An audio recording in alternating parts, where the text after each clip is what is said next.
Don't just live for tomorrow, or just live in yesterday. Just be glad for all you have that's in today. And though you've come through many obstacles. Hey everyone, Connie here, and welcome to my blind reaction to One Piece, episode 1021.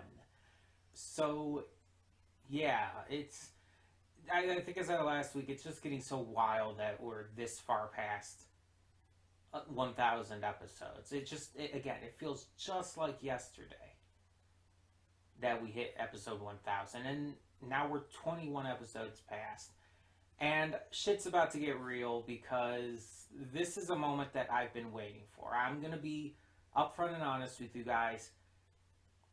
I knew that Robin and Black Maria would be fighting, and I know about one thing that happens during the fight. I don't know all the context or everything that happens, but it's something that I found out about through fan art, actually.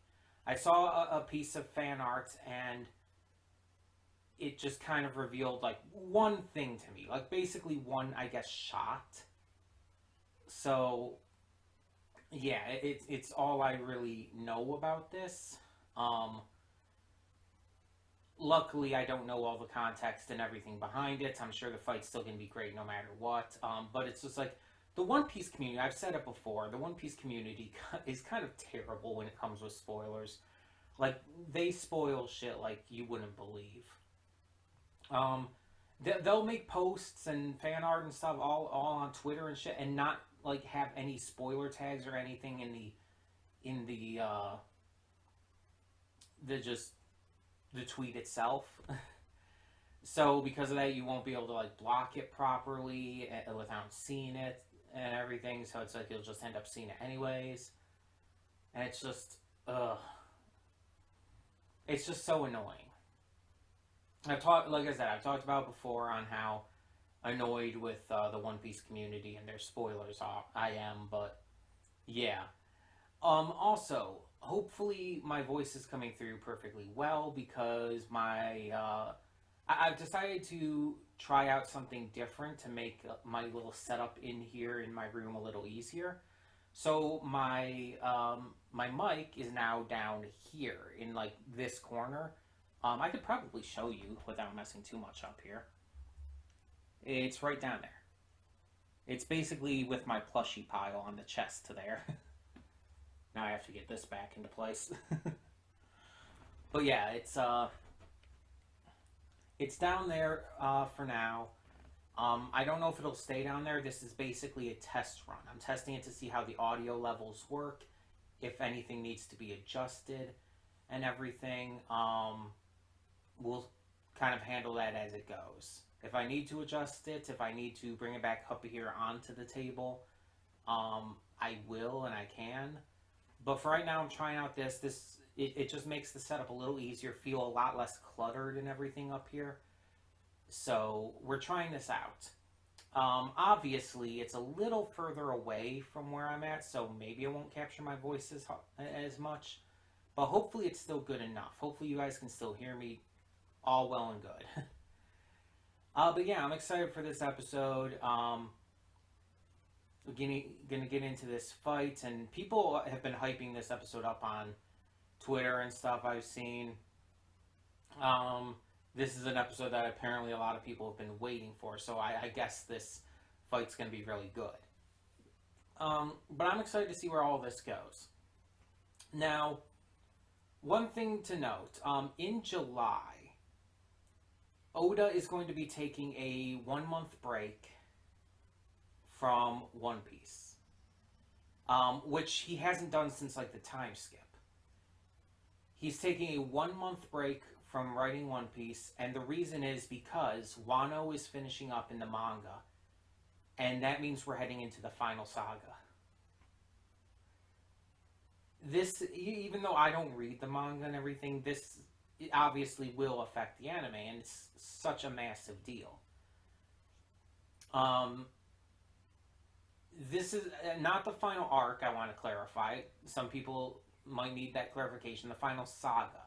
For example, the Alabasta saga starts with Reverse Mountain.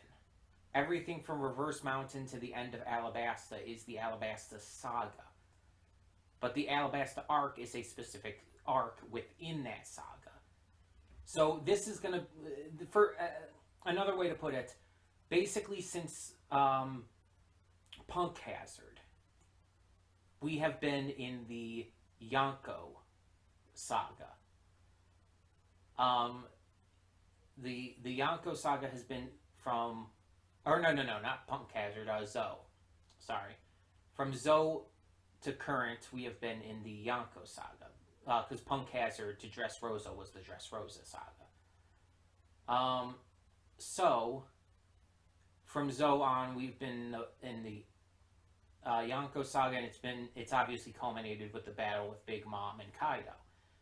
I don't know what this final saga is going to be called or anything, but obviously since it's the final one of the entire series, you know it's going to be a big deal. The arcs in it, I don't know how many arcs it's going to include, but it's going to be massive. Like, this is going to be the true climax to this entire series, and that's a huge deal. Over 20 years of this series, and we're now entering the climax. So, yeah, it's kind of huge. But I don't know if that's going to affect the anime in any way. I don't know if the anime is going to take a break or anything at any point. I haven't heard anything yet, but I'll let you guys know if something does happen. If there is another extended break for the One Piece anime at any point, I'll try to fill the space as best I can, like with what we did when it took the break due to the Toei hack. If a long break like that happens again, I'll try to fill it, try to find something shorter. We'll see. In the meantime, though, we're going to get this started and hope for the best. So, when the screen fades to black, pause this redirect and go to the description below. Follow the link to the reaction, and after you watch it, come back here to the redirect and resume play. Because after it fades to black, then fades back in, everything from that point forward will be my afterthoughts and will contain spoilers to the episode. So, that being said, thank you so much for tuning in, and I will see you at the reaction. And we are back, and we'll begin with spoilers in 3, 2, 1, now. So, like I said, it's a bit disappointing that we got very little of Robin versus Black Maria in this episode. It's just, the stuff we did get is great. Getting to see some more with Carrot versus Paraspero.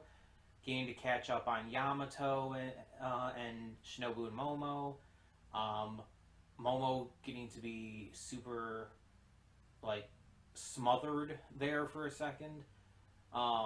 Which it's like, sir, this is a child. I understand Yamato's not thinking about it that way, but still. He is a child. He's like 8.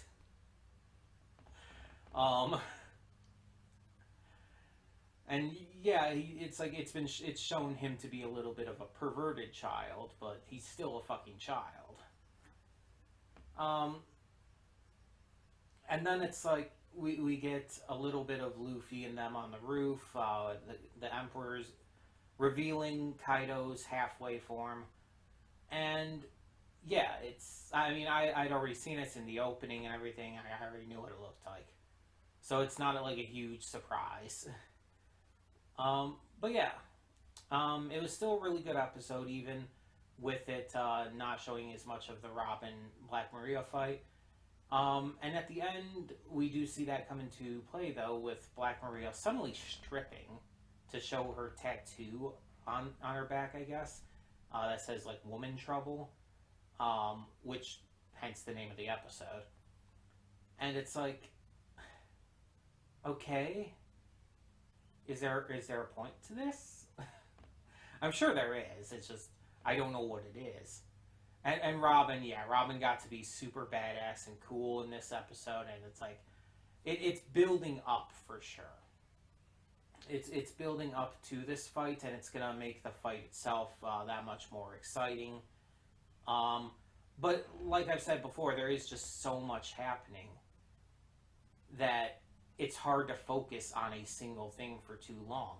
Like focusing on Luffy and them on the roof for episodes and episodes, like that one you can excuse because it's Luffy, it's the main character.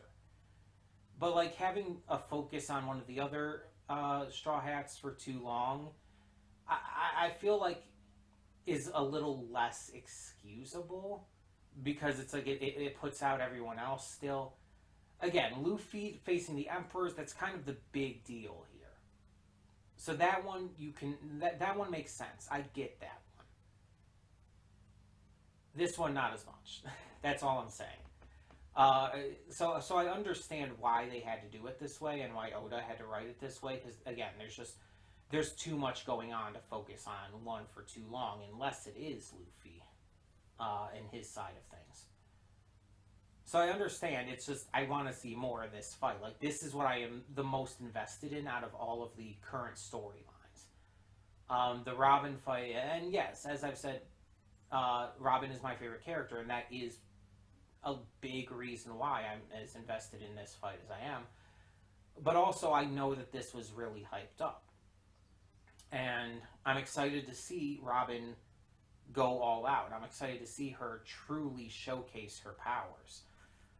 She mentioned when her friends are in danger, she'll let out her devilish side.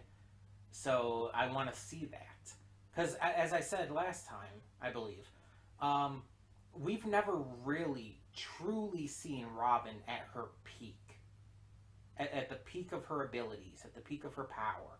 We've never truly seen that. The closest we've gotten has been just seeing her basically act as support. And that's great, and she's great at that. She does an amazing job. She's had a lot of great moments where she's been instrumental in plenty of fights and stuff. I'm not denying that. I would never deny that. Again, she's my favorite character. Why the fuck would I... But we've never seen her go all out. We've never seen her have a fight that we can truly say is her big, shining battle. And that's why this is going to be such a big deal. And again, just the fact that she was called in to help Sanji, that he called her in, he chose to rely on her. Like, you saw how much that meant to her. It made her happy. Because of her backstory. Because the fact that for so long she couldn't rely on anyone else. And no one chose to rely on her. No one chose to care about her. It already meant a great deal when the crew came to rescue her from Eni's lobby. And so now having one of the crew directly rely on her. And directly rely on her being able to save him. It's a big deal. It makes her feel worthwhile and important. And it's important. It's a big deal for someone who's gone through the kind of stuff she has to be given that kind of faith and devotion. So it's great to see. I like how Brooke helped out as well. Brooke got to be really damn badass in this too, and it's always great to see Brooke being badass. Because I feel like, and Ruff Senpai has said this a lot, some of the later Straw Hats that have come in, namely Brooke and Frankie, don't get a lot of the same love that other ones get. Like, obviously people love Zoro, Nami, Robin, even Chopper. And of course you have Luffy, the main character, and even Sanji. Of course, they have like these big fan bases behind them. But Frankie and Brooke, a lot of people love Frankie and Brooke. I know plenty of people who love Frankie and Brooke. But at the same time, they overall don't get as much love as characters like Zoro, Luffy, Robin, etc. So whenever they get to truly shine, I really love it. And they get plenty of times to shine. I mean, Frankie's battle with Senor Pink in Dressrosa, like, that was fantastic. Like, Brooke had great stuff to do in Whole Cake and is being pretty awesome here too. There's just so much working for these characters that I feel like all of the Straw Hats are awesome. All of them. Every single one is fantastic and awesome and badass. And you don't have to be one of the big main ones to be so. Like Jinbei, everybody loves Jinbei. Jinbei is extremely popular. He's the newest member. And he's extremely popular. But then you have some that just fall by the wayside. And even I myself have said, like, oh, Frankie is not as good post-time skip as he is pre-time skip. And I do stand by that. But that doesn't mean he's bad. When I say stuff like that, I do not, like, want to take away anything from him as a character or anyone like that. I think Frankie was better pre-time skip in terms of personality and character and everything, his look in general. But Frankie is still phenomenal post-time skip. He's still the same character that we love. Brooke is awesome. Frankie's awesome. Chopper's awesome. I love all of them. Because Oda makes me love all of them with his writing. And so, when we do have an episode like this, where it's like you're just skipping through a bunch of different stories, a bunch of different characters doing their thing, I don't mind it. Because it's like, yeah, we don't get to focus on one thing for too long, but we get a lot of focus on a lot of awesome characters that we love, and we get to see them all shine in their own ways. And that's awesome. So, I'm all good with it. And I really enjoyed this episode. I really enjoyed the stuff we got to check in on with everyone. Everything seems to be going fairly well for now. There's only a couple exceptions with that. One of the big ones being, of course, Roof Piece. But everything else seems to be going more or less okay at the moment. Like, even with the Marys, like, tracking Yamato and all of them, it's like they're still beating up everyone who comes their way. The Akazaya 9 will probably be defended. Everyone's kind of being taken care of at the moment. Things are okay right now. They're not so dire as they could be. But I'm excited to see where this goes. So, hopefully next week's episode will be great, and we continue to have just fantastic stuff coming in the future. Like I said, I'll keep you up to date if there ends up being another break because of, the break Oda's taking for the manga, but we'll see. In the meantime, tell me in the comments below, what did you think of this episode of One Piece, and thank you so much for tuning in. For now, I'm Connie, and I'm signing off. See y'all next time.